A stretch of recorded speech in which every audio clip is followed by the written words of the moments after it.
Hey, I'm glad you're here as we're diving in week 2 to this series that I think is really cool. It's called Lessons from the Disciples. And what we're really doing is we're going back to some of the original followers of Jesus as they were even trying to figure out who is this man. And we're going to look a little bit at their lives, and we're going to look at some of the lessons that we can take from not only the things that they did well, but some of the things that they didn't do well. And it kind of exposes our own humanity so that we can also understand, like, hey, it's okay.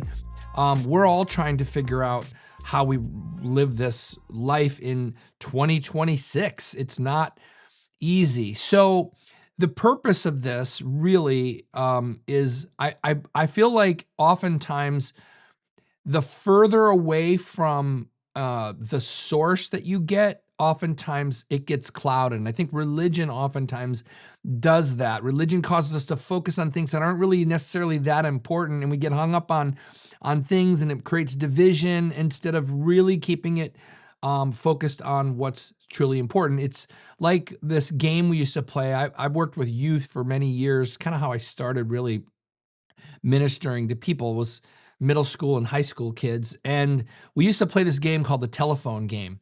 And what you would do is you would get a bunch of these students in a big circle, and you would have one sentence that you would tell the first person quietly, secretly.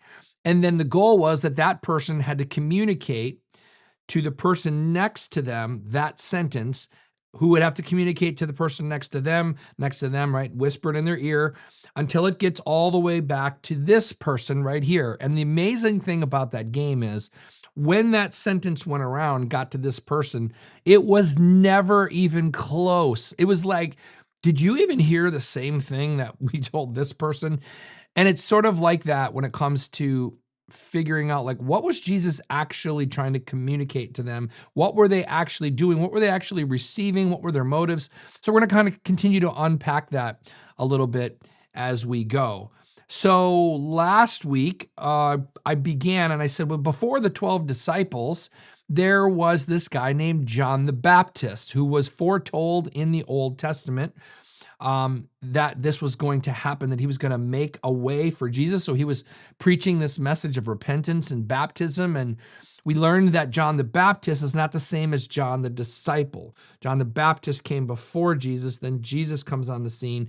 Then John the Baptist points to Jesus, and then these followers start to follow Jesus. We also learned that there were a bunch of women that were following Jesus as well. And I think it's important for us to learn that and talk about that and unpack that for our own lives. And so it's maybe last week you weren't able to name the 12 disciples. And I thought, let's give you another chance. You want another chance? We're going to give you another chance. So I want you to just pause the video right now and see if your group can come up with the 12. Don't get hung up if you can't do it, but I think it's kind of fun. Have a little interaction, pause it, and we'll be right back. Okay. How was that? Did you get them all? Did you not get them all? It's not a matter of a test whether you got them all or not, but I think it's good. I think it's a good exercise for us to do. And I'm going to help you a little bit today because I'm going to break it down into groups of 4, 3 groups of 4. And it sort of follows a pattern, and the 3 groups of 4 are going to be in order as they're listed in Luke chapter 6. I think Luke was intentional about how he listed them. And I'm going to put them into 3 categories. Category 1 is going to be called family. Category 2 is going to be called friends. And category 3 is going to be called randos. Do you know what a rando is? My boys have brought me all these words. I got, boys that are age 21 to 27. And they use these words. It just means kind of random. And we're going to unpack that as well. So let's start with the first group that we're going to call family. This is a group that involves 4 people. Why do I call it family? Well, if you go back even to the story of John the Baptist, it began with family.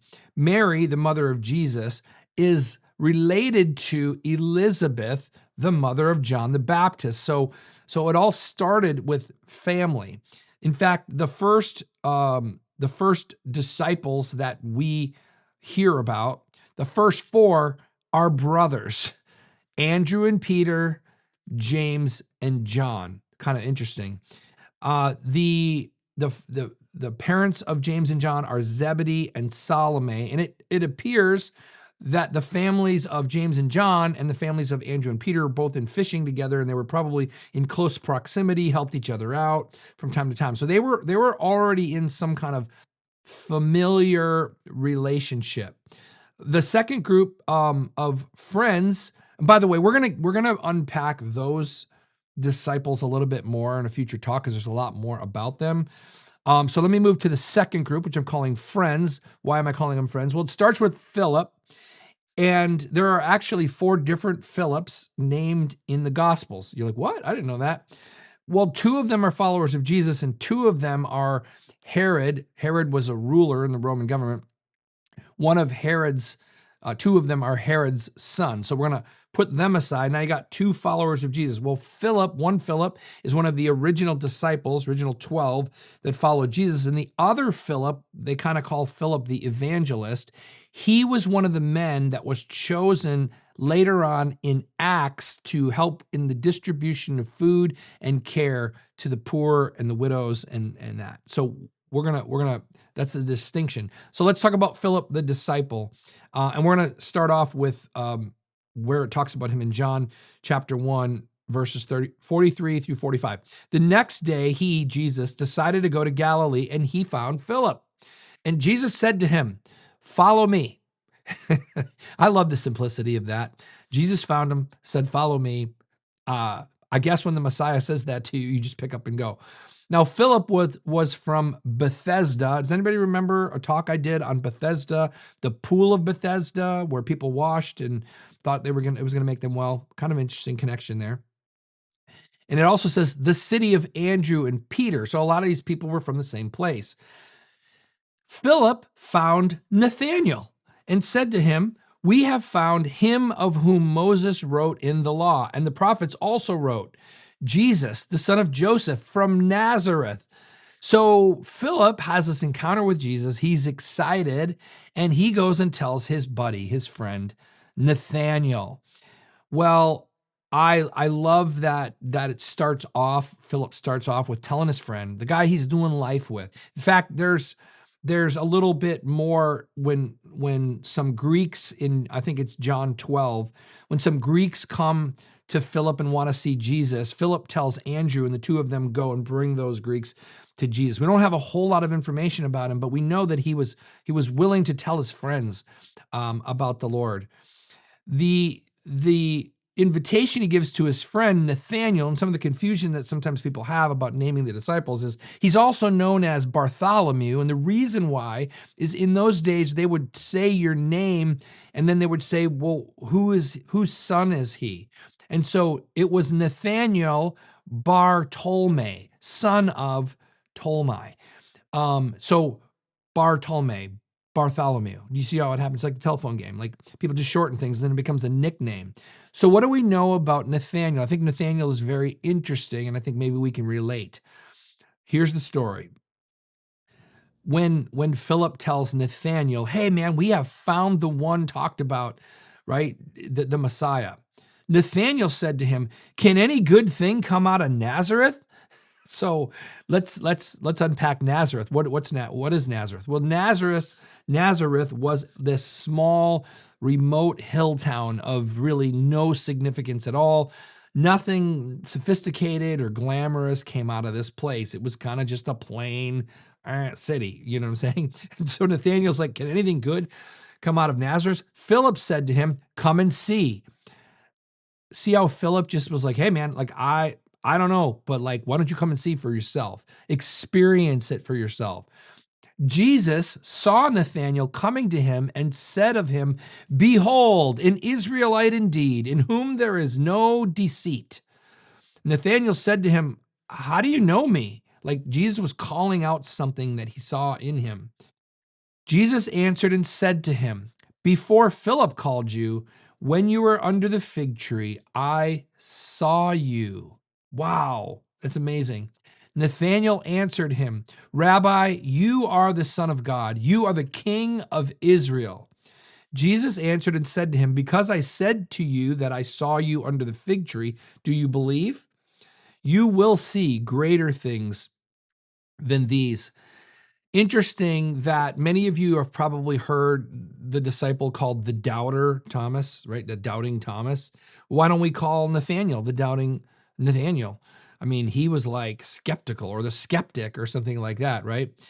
What was happening here is super interesting to me because he's there's something in Nathaniel's thoughts that Jesus knew when he was under the fig tree, something that he was dealing with or wrestling with, and it was like maybe a prayer he put before God, and Jesus calls him out and like shows it to him. And I think that's just um a really beautiful thing that Jesus is helping us with our faith. Like we're all skeptical at times, right? We have these things that happen to us. We're like, well, I don't know if that was a coincidence. Was that really God, right? We're always struggling with this. Well, this shows you that Jesus doesn't really want you to be in the dark. He doesn't want you to not have faith. So he's going to help you have faith. But he says, hey, you're gonna see if you're willing to go, you will see way greater things than this. And then that brings us to the third member of this group of friends that I call him, and that's Thomas. And Thomas is called in the Bible the twin, but we have zero reference for why he's called the twin. We never get to meet his twin. We never know if he's an actual twin or if that was like a nickname. Did he look like Jesus? No one knows. And he's only mentioned in the books of Matthew, Mark, and Luke. He's not mentioned in John. So what do we know about Thomas? Again, these disciples, we don't know a ton about them, but we do know some things. So you remember the story of Jesus' friend, one of Jesus' best friends, Lazarus, who was said to have been dying, and Jesus is in another city, and people come send for Jesus and say, hey, man, your friend is dying. Like, you need to go back. And what's interesting is a lot of people don't realize that the disciples were worried because Jesus was being confronted by angry Jews that wanted to stone him or kill him. And so they try to talk him out of it. I'm going to read it for you in John 11, verse 8. The disciples said to him, Rabbi, the Jews were just now seeking to stone you. Are you going there again? Jesus ends up saying, like, hey, well, let me read it to you. John 11, 14 through 16. So Jesus then said to them plainly, Lazarus is dead, and I am glad for your sakes that I was not there, so that you may believe. But let us go to him.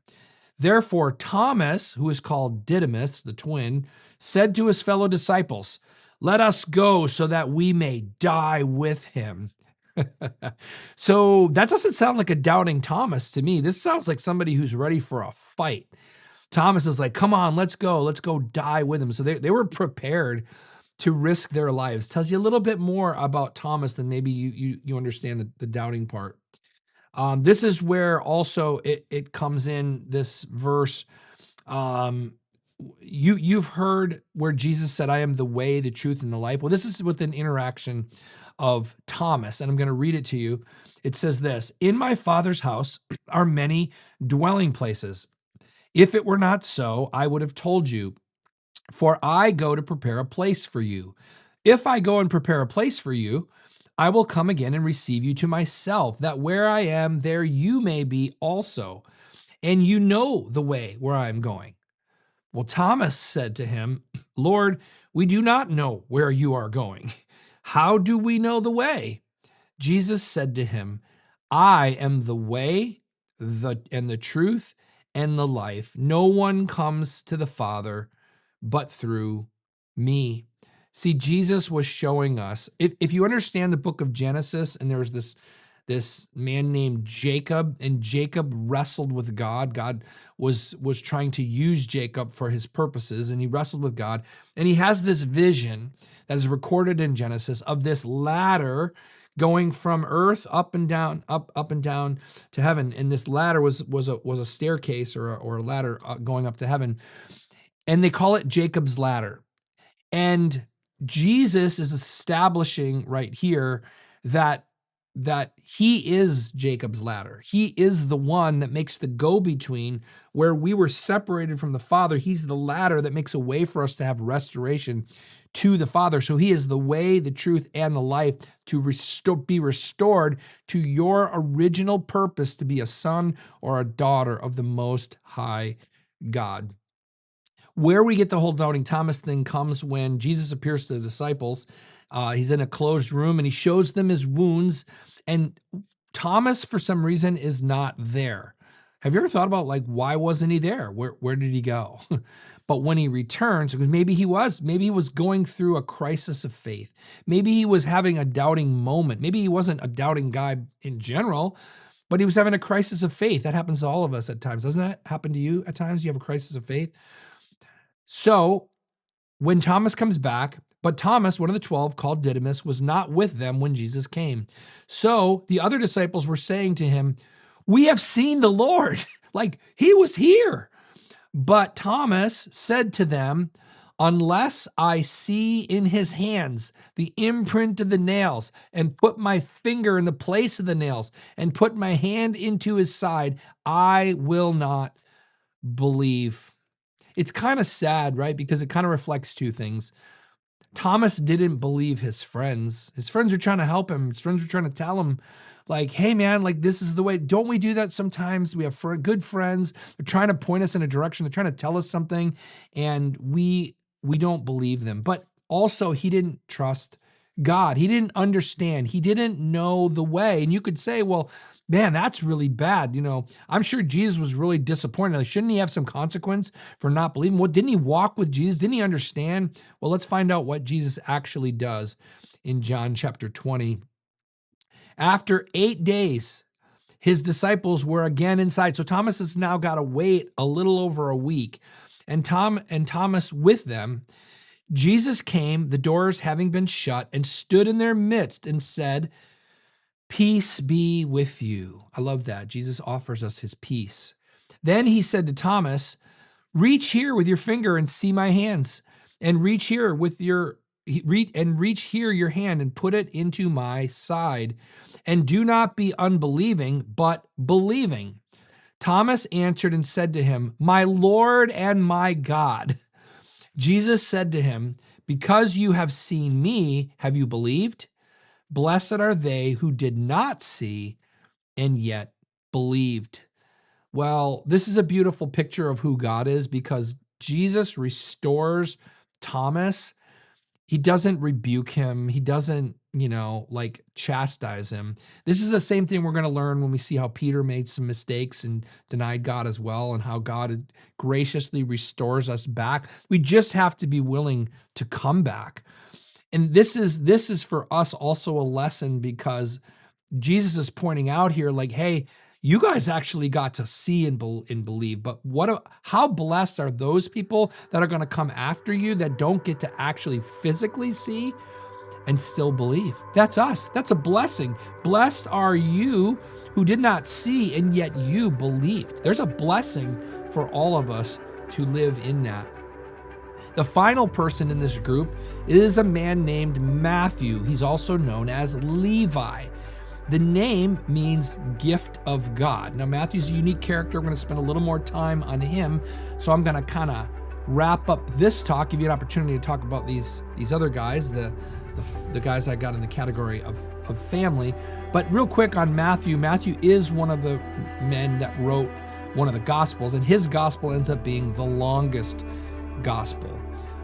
He was also a tax collector, which in Jewish culture, the tax collectors were Jews that worked for the despised Roman government. They were and most of them were unethical. They were allowed to kind of take more or whatever they wanted and keep some for themselves. So we're going to kind of dive into that a little bit, but I want you to spend some time answering the questions that follow and having some time of, like, taking it from here down into here and then applying some of these lessons to your own life so you can be a better follower of Jesus as well.